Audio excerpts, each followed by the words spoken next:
दर्शकों, इस वक्त हमारे समक्ष है डॉक्टर अनिल मोड़क सर। आप एक फिजिशियन और कार्डियोलॉजिस्ट हो। सर, हम आपसे ये जानना चाहेंगे कि जो अभी देखा गया जो वेदर में जो चेंजेस जो हो रहा है उसमें काफ़ी जो पेशेंट्स है वायरल इन्फेक्शंस, बैक्टीरियल इन्फेक्शंस उन्हें काफ़ी बढ़ रहा है। तो आप ये बताइए कि किस तरह का ट्रेंड चल रहा है और किस तरह के पेशेंट्स आपके क्लिनिक में आ रहे हैं, उस बारे में बताइए। मानसून का जो सीजन रहता है, जहाँ पे पानी ज़्यादा बरसता है, उसके वजह से मच्छर और उससे रिलेटेड इंसेक्ट्स काफ़ी बढ़ जाते हैं। तो उनके थ्रू जो बीमारियाँ फैलती है तो उसमें बहुत सारे वायरल इन्फेक्शन रहते हैं। जैसे आपने टीवी में भी सुना होगा कि काफ़ी बाढ़ आती है, तो बाढ़ में बहुत सारे जगह से गंदा पानी उसमें नदियों में मिक्स हो जाता है, वो पानी पूरा शहरों में फैलता है। उसके भी दूसरे वजह है जिससे ये सब इस सीज़न में बीमारियां फैलती है। उसमें मुख्यतः मच्छर से रिलेटेड बीमारी जो रहती है, जैसे मलेरिया हो गया, डेंगू हो गया, या इवन जो बुश टाइफस बोलते हैं वो हो गया, या बाकी टाइफाइड वगैरह, ये सब बीमारियां इस सीज़न में बहुत ज़्यादा फैल जाती हैं, बिकॉज पानी इज द मेन रीज़न। अमूमन ये भी देखा गया कि जो दूषित पानी है, दूषित फूड है, उसकी वजह से गैस्ट्रो का भी प्रसार हो रहा है, ये बढ़ रहा है। पूरे बैक्टीरियल वायरल इन्फेक्शन है, पूरे फैल ही जाते हैं, क्योंकि पानी हर जगह, जैसे बाढ़ आती है तो बाढ़ के साथ में पानी हर जगह फैल रहा है। जहाँ आदमी रहते हैं वहाँ फैल रहा है, आदमियों को उनमें रहना पड़ रहा है, या जो गंदगी जमीन पर रहती है वो भी पानी के साथ बह के पानी के पीने के पानी में जमा हो जाती है, और वही पानी फिर सर्कुलेट होता है, तो उससे बीमारियाँ बढ़ती है इस मौसम में से। मोड़क सर, ये भी देखा है कि जो पोस्ट कोविड जो पेशेंट है, जिनमें लो इम्यूनिटी, अनकंट्रोल जो ब्लड शुगर होता है, इनमें देखा कि काफी हार्ट्स के प्रॉब्लम, किडनी के प्रॉब्लम काफी रहते हैं। तो आप ये बताइए कि ये किस तरह के प्रॉब्लम्स इनमें आज भी जनरेट हो रहे हैं, उस बारे में बताइए। देखिए, कोविड ये बहुत ही नई बीमारी है, आप सबको इसके बारे में अंदाज होगा ही। 2 साल के पहले इसके बारे में नाम भी नहीं सुना था। अब बहुत सारी बीमारियां जो होती है वो बहुत सालों से आदमी में होती है, उनकी जांच होती है, उनके बारे में अनुभव किया जाता है। तो ये इतनी नई बीमारी है कि उसको अभी टाइम लगेगा समझने के लिए कि इसका स्पेक्ट्रम क्या रहता है, किस हद तक ये डेंजरस रहती है।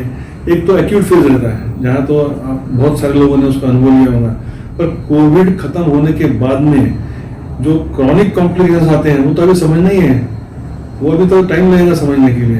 तो मुख्यतः उसमें क्लॉट फॉर्मेशन से जो संबंधित बीमारियां रहती हैं, जैसे हार्ट अटैक हो गया, स्ट्रोक हो गया, इवन बहुत जवान लोगों में ये चीज़ें देखने को मिलती है जो पहले देखने को नहीं मिलती थी इससे।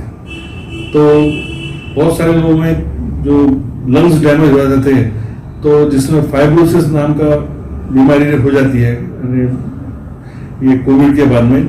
फाइब्रोसिस का मतलब स्कार, जो अपने व्रण बोलते हैं, उस टाइप के लंग में जमा हो जाते हैं, जिससे कि लंग सांस लेने में तकलीफ होती है। बहुत सारे लोगों को वो बीमारियां चलते रहती है। इसमें ये भी देखा कि अभी जो युवा जो है, जिनकी जो life style, sedentary life style जो है, जिनका खान पान सही समय में, जो जंक फूड का इंटेक करते हैं, जिनका लैक ऑफ एक्सरसाइज है, डिहाइड्रेशन के प्रॉब्लम उनको भी काफी है, तो ऐसे लोगों में देखें कि हार्ट की जो प्रॉब्लम है, आर्टरी ब्लॉकेजेस के प्रॉब्लम भी काफी बढ़ रहे हैं। तो आप ये बताइए कि ऐसे युवाओं की किस तरह की लाइफ स्टाइल होना चाहिए, उस बारे में बताइए। ये बहुत अच्छा सवाल पूछा आपने, क्योंकि 2 चीजें युवाओं में पाई जाती हैं। एक तो बहुत सारे लोग आईटी सेक्शन में काम करते हैं, बिजी रहते हैं, 8-8, 10-10 घंटे टेबल पर बैठे रहते हैं, उनकी कोई मूवमेंट्स होती नहीं है, तो फिजिकल एक्टिविटी के नाम से शून्य रहता है, 0 रहता है। इन लोगों को टाइम नहीं रहता है, तो जो भी कुछ खाने को मिल जाए वो खा लेते हैं। इन ऑफिस और इवन घर पे आके इतने थके रहते हैं कि जो भी मिल जाए वो आते खा लेते हैं, कुछ बाहर से मंगाते हैं। तो उस टाइप का जो फूड एंड जो लाइफस्टाइल है उन लोगों का, एक सीडेंटरी लाइफस्टाइल बोलते हैं, कि जिसमें फिजिकल एक्टिविटी बहुत कम होती है।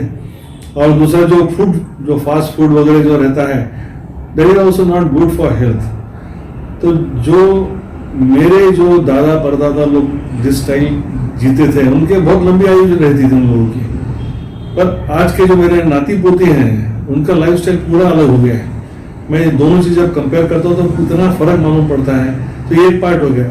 दूसरा, जो सडनली एक्सरसाइज करना चालू कर देते हैं, देखते हुए मेरा पड़ोसी जाता है जिम में, उसको भी एकदम स्फूर्ति मिलती है कि मैंने भी जाना चाहिए, वो चालू हो जाता है। उसको ये मालूम रहता है नहीं कि वो फिट है कि नहीं है, और उसमें बहुत सारे हादसे हो जाते हैं। तो ये दो टाइप की डिफरेंट लाइफस्टाइल जो देखने को मिलती है आजकल, कि those who are not involve in exercise और सडनली चालू कर देते हैं, वो देखते नहीं वो फिट है कि नहीं करने के लिए। तो इन लोगों के साथ में भी काफी हादसे होते हैं। सर, इसी से जुड़ा हुआ हमारे दर्शकों का एक संभ्रम, एक प्रश्न ये भी है कि जो युवा जो लोग होते हैं, जो जिम जाते हैं, जो protein supplement, access protein supplements लेते हैं बॉडी बिल्डिंग के लिए, तो ये क्या हानिकारक होता है कि वास्तव में उस बारे में बताते हैं? प्रोटीन्स हानिकारक नहीं होता है।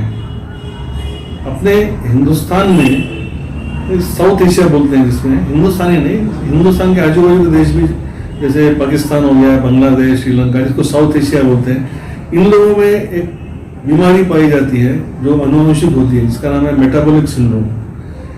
तो जो इंडियन, पाकिस्तानी, बांग्लादेशी जो भी अपने अपने देश में रहते हैं या बाहर जाके रहते हैं, बहुत सारे लोग बाहर चले जाते हैं, अमेरिका में जाते हैं, इंग्लैंड जाते हैं और कहीं और चले बस जाते हैं, उन लोगों में भी ये बीमारियां रहती हैं क्योंकि ये अनुवांशिक रहती है। और उन लोगों में, जिसको मेटाबॉलिक सिंड्रोम बोलते हैं, बहुत सारे चीजें साथ में आ जाती हैं, जैसे डायबिटीज रहता है, हाइपरटेंशन, हाई ब्लड प्रेशर रहता है, मोटापा रहता है। मोटापा ने आप दो आदमी को खड़ा कर दीजिए, एक इंडियन आदमी को खड़ा कर दीजिए, एक अमेरिकन को खड़ा कर दीजिए। अमेरिकन पूरा का पूरा मोटा रहता है, इंडियन में मोटापा सिर्फ पेट पे रहता है, हाथ पर दुबले पतले रहेंगे उसके, पर पेट ही पूरा बाहर निकला रहता है।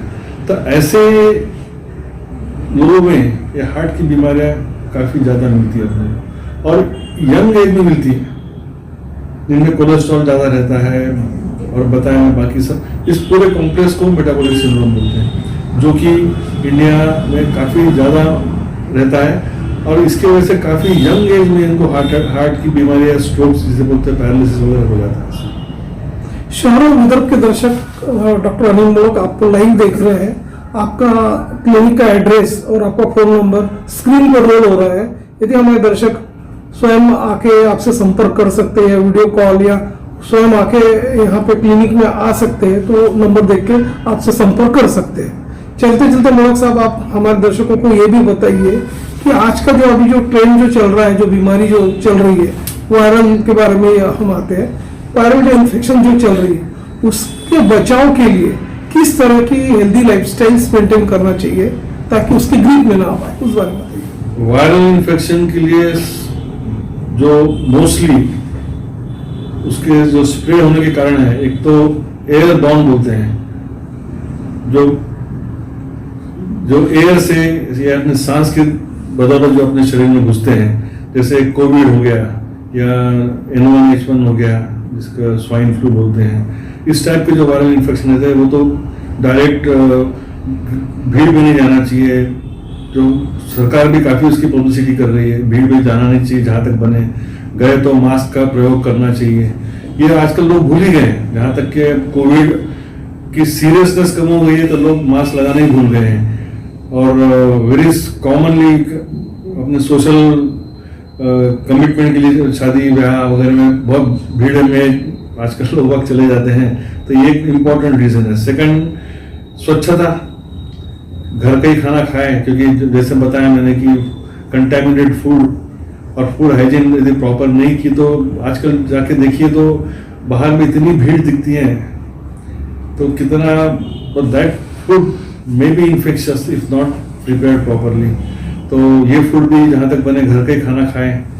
और थर्डली, मच्छरों से बचें, क्योंकि जो डेंगू, मलेरिया वगैरह सब चीज़ें मच्छरों से फैलती हैं, तो इसका भी प्रसार काफ़ी हो रहा है। डेंगू की बीमारी फिर से सिर ऊपर उठा रही है, तो थोड़ा इसके लिए केयरफुल रहना चाहिए। आप हार्ट को हेल्दी रखने के लिए किस तरह से उनकी लाइफस्टाइल होना चाहिए, उस बारे में बताइए। अब कैसा है कि लाइफस्टाइल तो इतनी चेंज हो गई है, अब ये मेरे ख्याल से जरूरत भी है आजकल की टाइम की, क्योंकि अब आपको काम करना है, पैसे कमाना है तो काम करना पड़ता है, जो भी काम मिले वो करते हैं लोग, तो उसमें खुद के लिए कुछ टाइम निकालना बहुत जरूरी है। राइट, कि जो जिससे आप अपने शरीर को स्वस्थ रख सके, तो रोज प्रिंसिपल लाइफ रखिए, सिस्टमेटिक लाइफ रखिए, आपका एक्सरसाइज में थोड़ा टाइम खर्च कीजिए, हेल्दी फूड खाइए।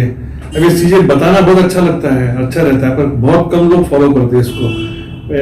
बहुत सारे लोगों से मेरा इंटरेक्शन होता है तो बताते टाइम ही नहीं मिलता है। जो आदमी सुबह 8 से रात को 9-10 बजे तक काम करता है, फिर ये सब चीजें में उसको फुर्सत ही नहीं मिलती उसको। तो ये खुद के लिए थोड़ा टाइम बचा के रखना बहुत जरूरी है, ताकि उनका खुद का शरीर हेल्दी रह सके और ज्यादा दिन तक काम कर सके।